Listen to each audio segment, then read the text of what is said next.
Buenas tardes. Hoy tenemos a doña Sagrario Crespo Garrido.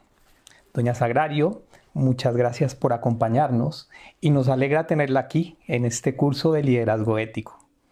Doña Sagrario es doctora en Humanidades y Ciencias Sociales de la Universidad Francisco de Vitoria. Es licenciada en Farmacia de la Universidad Alcalá de Henares. Máster en Bioética de la Cátedra UNESCO de la Universidad Rey Juan Carlos. También tiene más de 30 años de experiencia como titular en Oficina de Farmacia en Guadalajara y codirectora del Laboratorio de Análisis Clínicos Dr. Crespo.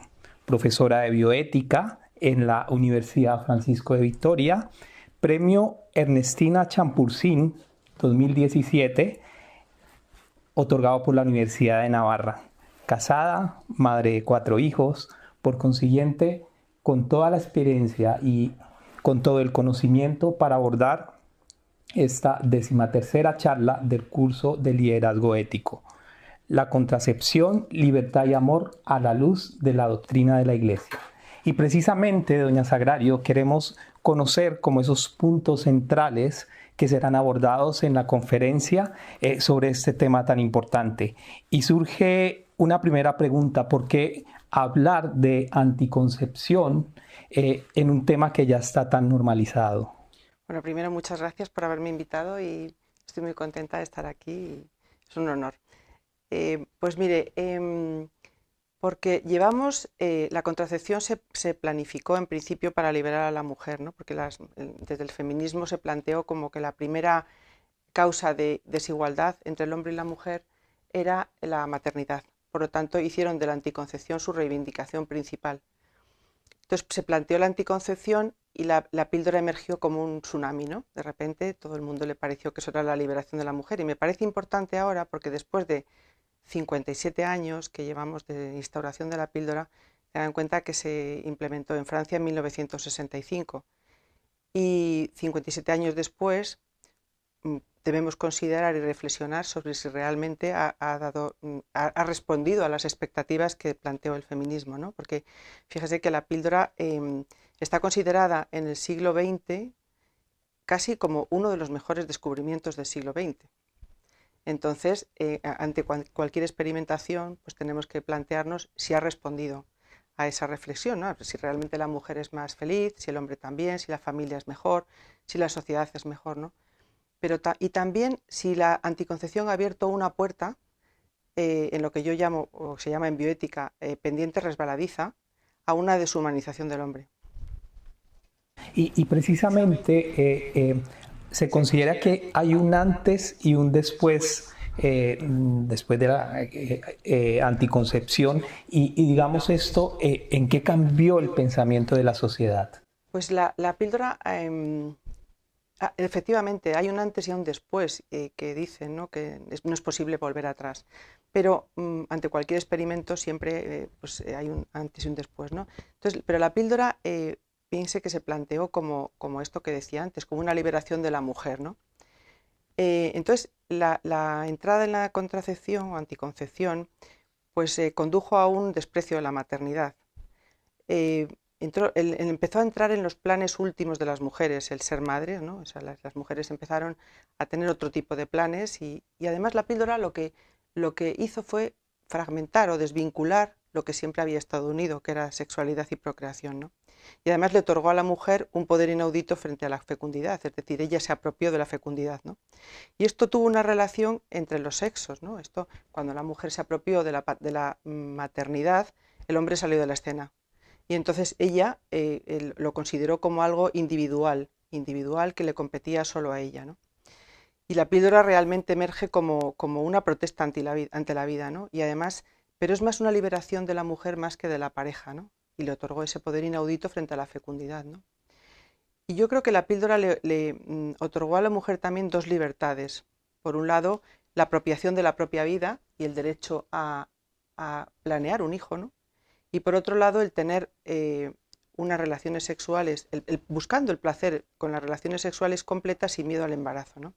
Esto que ocurrió, que le causó a la mujer una revolución sexual, después de la anticonceptiva, la sexual, porque poco a poco se fueron cambiando las costumbres, las madres ya no educaron igual, ese desprecio de la maternidad entró como una especie de tolerancia y de individualismo, ¿no? De tal manera que la mujer le empezó a tomar las riendas, ¿no? En cuanto a la fecundidad.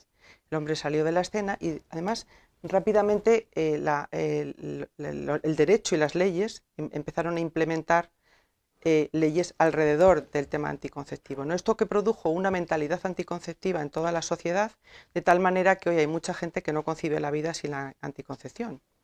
A todo el mundo le parece normal.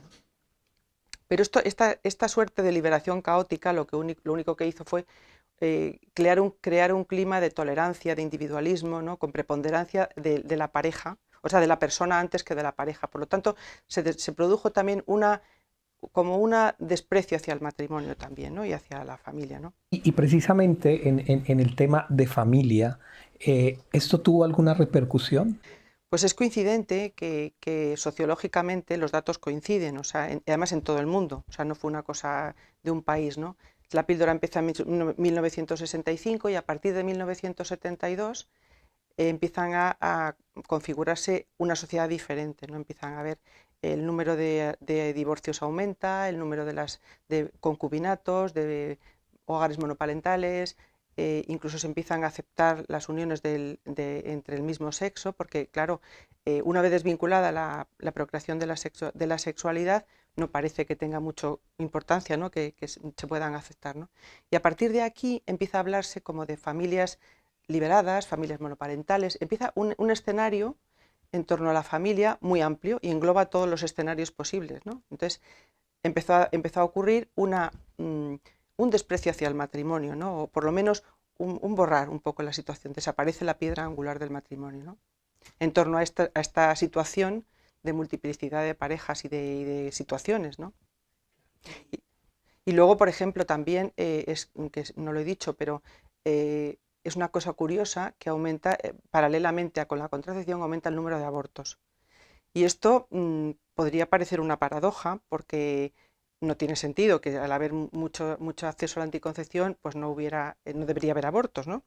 Pero ¿qué ocurre? Que cuando el acceso a la contracepción induce a conductas de riesgo.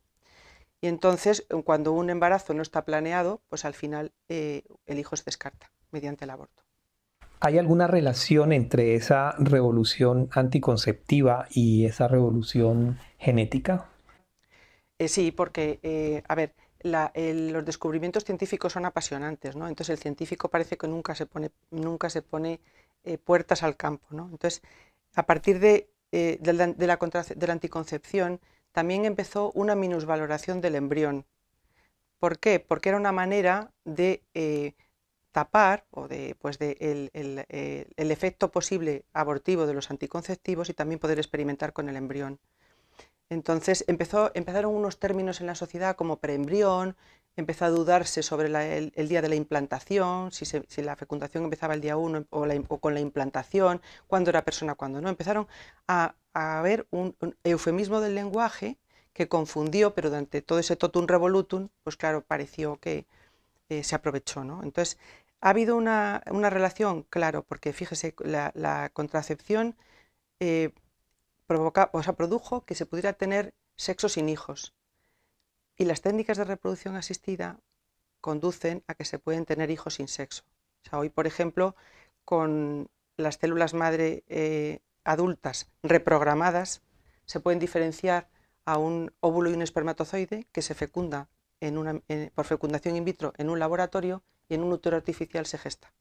Eso se está haciendo ya con corderitos y con cerditos, ¿no? O sea, el útero artificial está ya con ingeniería artificial, entonces, claro, una puerta va abriendo a la otra, ¿no? Entonces, al final, una cosa está bien, pero ¿dónde está el límite, ¿no? O sea, no todo lo técnicamente posible es éticamente admisible, ¿no? Por lo tanto, bueno, pues la investigación, el propio Yamanaka, que fue el premio Nobel que reprogramó las células madre, pues cuando terminó la investigación, o sea, dijo esto que acabo de decir yo, ¿no? Dijo, acabo de abrir una puerta a la investigación que me da miedo, ¿no? cuando él había hecho las células reprogramadas precisamente para no eliminar embriones, ¿no? Porque cuando él vio un embrión en el microscopio dijo, es exactamente igual que mis hijas, tiene que haber otro modo de no utilizar células embrionarias, ¿no? Y en la conferencia cuando el premio Nobel dijo esto, ¿no? Dijo acabo de abrir una puerta que no, al campo que me da miedo, ¿no? Precisamente, y esa ya es la última pregunta, inquieta eso y como sociedad eh, mm, ¿nos vemos abocados a este tipo de anticoncepción o hay solución en... Bueno, claro, yo creo que en la clase veremos luego que la ONU en 1979 promulgó precisamente unos documentos a favor de las técnicas, o sea, de los métodos de observación natural, ¿no? Pero eso quedó ahí. Entonces, no sé, yo sospecho pues sería, no sé, pues ideología, economía, no sé qué sería, ¿no? Pero la realidad es que la gente está muy desinformada y el 80% de las mujeres dicen que si ellas supieran los efectos secundarios de los anticonceptivos, no solamente farmacológicamente, sino humanamente también, no los tomarían. Entonces, ¿qué ocurre? Hay una mala información por parte de la sociedad, por parte de los médicos, que cuando una mujer acaba de dar a luz, rápidamente la mandan a contracepción, pero a tomar la píldora, no la mandan a otro tipo de... Entonces, la gente desconoce los métodos naturales, ¿no? Pero es curioso que una mujer tome un anticonceptivo sin conocer, por ejemplo, su fisiología. Yo lo veo esto en los alumnos, ¿no? Que no conocen lo que es la ovulación, no conocen lo más básico de la fisiología femenina, ¿no? Entonces, creo que hay una desinformación, pero yo tengo mucha esperanza. O sea, yo pienso que después de 57 años que ya estamos viendo todas las consecuencias, con una buena formación, con una buena preparación y sobre todo porque nuestro peor enemigo es el silencio, ¿no?